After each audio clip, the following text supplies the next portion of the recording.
धारणी शहरात पुन्हा एकदा पाणी टंचाईचं भीषण संकट निर्माण झालं आहे। सिव्हिल लाईन्स प्रभागातील शेकडो महिलांनी तहसीलदार आणि नगरपंचायत मुख्याधिकारी यांना निवेदन देत तत्काळ पाणी पुरवठा सुरू करण्याची मागणी केली आहे।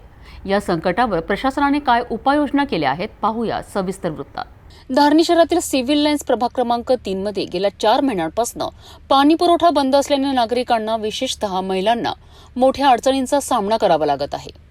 सामाजिक कार्यकर्त्या मालती कासदेकर यांच्या नेतृत्वाखाली सिव्हिल लाईन्स प्रभागातील शेकडो महिलांनी आज नगरपंचायत कार्यालयावर धडक दिली आहे। त्यांनी मुख्याधिकारी राजेश माळी यांची भेट घेऊन पाणी समस्येबाबत चर्चा केली आणि यावर तातडीने तोडगा काढण्याची मागणी करणारे निवेदन सादर केलेत। यानंतर संतप्त महिलांनी धारणीचे तहसीलदार प्रदीप शेवाळे यांच्या कार्यालयात जाऊन त्यांनाही आपली कैफियत सांगितली आणि निवेदन दिलेत।